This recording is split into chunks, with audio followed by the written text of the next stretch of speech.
எங்களோட யூடியூப் சேனலை மறக்காம சப்ஸ்கிரைப் பண்ணுங்க. அதோட பெல் ஐகானையும் கிளிக் பண்ணுங்க.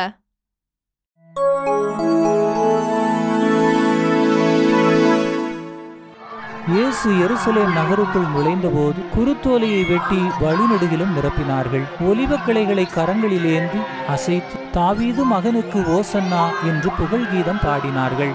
குருத்தோலை சொல்லும் கருத்துக்கள் என்னென்ன? வாருங்கள் ஆழமாக அறிந்து கொள்ளலாம்.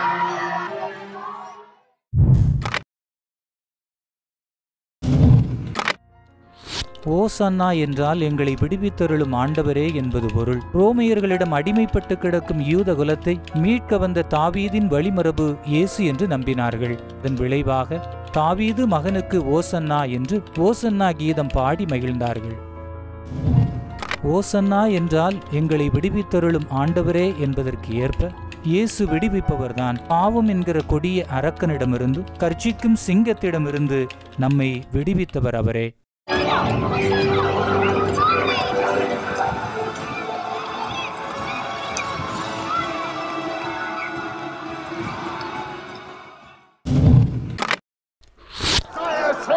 Jerusalem, daughter of Zion, behold thy king cometh unto thee, humble and meek.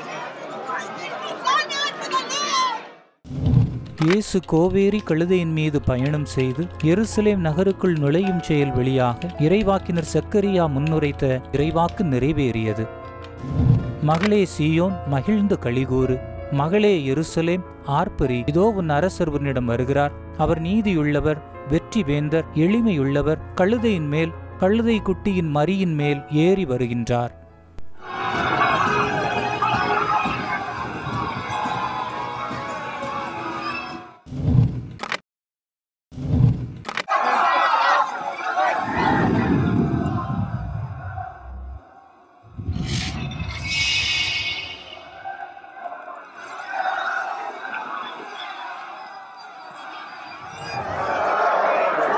Blessings to the healer of the sick.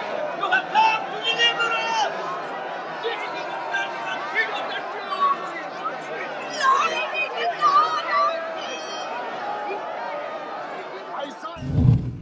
ரோமை ஆளுநர் பாஸ்கா விழாவில் கலந்து கொள்ளும் போது எல்லோரையும் அச்சுறுத்தக்கூடிய வகையிலே படைபலத்தோடும் ஆயுத பலத்தோடும் அணிவகுப்பு நடத்துவான்.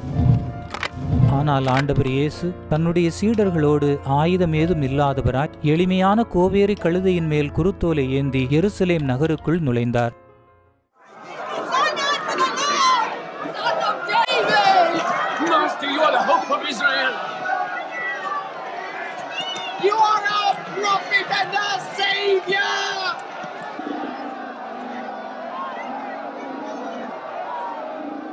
அமைதி ஏற்படுத்துவோர் பேறு பெற்றோர் என்கிற தனது வாக்கிற்கேற்ப தனது வாழ்வை அமைத்து கொண்டவர் இயேசு.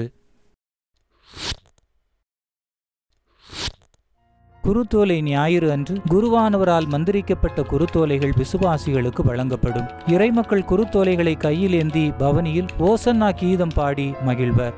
சிறியோர் பெரியோர் இளையோர் என பாகுபாடின்றி குருத்தோலையை கொண்டு சிலுவை செய்து புனிதவார நிகழ்வுகளுக்கு தங்களை ஆயத்தம் செய்வார்கள். பவனி முடிந்ததும் வீட்டிற்கு எடுத்துச் செல்லப்படும் குருத்தோலைகள் கதவுகளிலும் நிலைகளிலும் சிலுவை அடையாளத்துடன் வீட்டில் கம்பீரமாக பொருத்தப்படும். வீட்டின் கதவுகளில் பொருத்தப்படுவது என்பது ஒரு அடையாளச் செயல். எகிப்தியர்களின் தலைமகன்களை கடவுளின் தூதர் பழிவாங்கிய அந்த பாஸ்கா விழாவில் கதவிலிருந்த அடையாளமே இஸ்ரேல் மக்களை பாதுகாத்தது. எகிப்தியரிடமிருந்து வேறுபடுத்தி இஸ்ரேலர்கள் கடவுளுக்குரியவர்கள் என சுட்டிக்காட்டியது கதவிலிருந்த அடையாளமே. அதுபோன்றுதான் நமது வீட்டின் கதவுகளிலும் நிலைகளிலும் பொருத்தப்படும் குருத்தோலைகள் தீமை, ஆபத்து, பாவம் ஆகியவற்றிலிருந்து நம்மை பாதுகாக்கவும் நாம் இறைவனுக்குரியவர்கள் என்கிற அடையாளத்தையும் தருகிறது. ஒலிவ கிளைகள் அதாவது குருத்தோலை என்பது ஒரு அடையாளம். வெற்றியின், மீட்பின், வாழ்வின், வசந்த காலத்தின் அடையாளமாக திகழ்கிறது. கிரேக்க மரபில் வெற்றி பெற்ற விளையாட்டு வீரர்களுக்கு ஒலிவ கிளைகளே மணிமகுடமாக வழங்கப்பட்டது. இயேசு ஒரு வெற்றி வீரர். சாவே உனது கொடுக்கு எங்கே, சாவே உனது வெற்றி எங்கே, சாவு வீழ்ந்தது, வெற்றி கிடைத்தது என்று சாவை வீழ்த்தி இயேசு வெற்றி வீரராய் எழுந்து வருவார் என்பதற்கு முன்னோட்டமாக அமைகிறது குருத்தோலை பவனி. இஸ்ரேல் மக்களின் பாரம்பரியத்தில் ஒலிவக் கிளைகள் தனி சிறப்பான இடம் பிடித்தன. நாணயங்களிலும் உயர்ந்த கட்டிடங்களின் மீதும் ஒலிவக் கிளைகள் பொறிக்கப்பட்டது. சாலமோன் அரசர் எழுப்பிய எருசலேம் ஆலயத்தின் கதவுகளிலும் சுவற்றிலும் ஒலிவக் கிளைகள் வரையப்பட்டிருந்தது என்று 1 அரசர்கள் நூல் சான்று பகர்கிறது. ஒலிவக் கிளைகள் மீட்கப்பட்டோரின் அடையாளமாகவும் திகழ்கிறது. இறைவனால் மீட்கப்பட்டோர் கைகளில் குருத்தோலை ஏந்தி கடவுளுக்கு முன்பாக நிற்பார்கள். குருத்தோலை இறைவனால் மீட்கப்பட்டதின் அடையாளமாக அவர்கள் கரங்களில் இருக்கும் என்று தனது காட்சியை திருவெளிப்பாடு நூலில் விவரிக்கிறார் திருத்தூதர் யோவான். திருவெளிப்பாடு 7:9 இதன் பின் யாராலும் கணிக்க முடியாத பெரும் திரளான மக்களை கண்டேன். அவர்கள் எல்லா நாட்டையும் குலத்தையும் மக்களினத்தையும் சார்ந்தவர்கள். அரியணைக்கும் ஆட்டுக்குட்டிக்கு முன்பாக நின்று கொண்டிருந்தார்கள். வெண்மையான தொங்கலாடை அணிந்திருந்தார்கள். கையில் குருத்தோலைகளை ஏந்தியிருந்தார்கள். குருத்தோலை மீட்கப்பட்டவர்களின் அடையாளமாக குருத்தோலை மீட்கப்பட்டவர்களின் அடையாளமாக திருவெளிப்பாடு நூல் பதிவு செய்கிறது. குருத்து ஞாயிறு தவக்காலத்தின் இறுதி நாளாக கருதப்படுகிறது. அன்றிலிருந்து புனிதவார நிகழ்வுகள் துவங்குகிறது. தவக்காலத்தின் இறுதி நாளில் வழங்கப்படுகிற இந்த குருத்தோலை மறு ஆண்டின் தவக்காலத்தின் துவக்க நாளாகிய தாம்பல் புதனன்று அதே குருத்தோலைகள் பயன்படுகிறது. வீட்டின் கதவுகளில் இருக்கும் குருத்தோலைகள் சேகரிக்கப்பட்டு ஆலயத்திற்கு கொண்டு வரப்பட்டு நெருப்பிலிடப்பட்டு சாம்பலாக்கப்படும். பின்னர் அந்த சாம்பல் தான் நெற்றியில் குருவானவரால் பூசப்படுகிறது. இறைவனிடம் துவங்கிய குருத்தோலையானது இறைவனிடமே தன்னை நிறைவு செய்வது போல நமது வாழ்வும் இறைவனில் துவங்கி இறைவனிலேயே சங்கமிக்கின்றன என்கிற செய்தியை பறைசாற்றுகிறது இந்த குருத்தோலைகள். குருத்து ஞாயிறு என்பது இயேசுவின் பாடுகளின் துவக்கம்.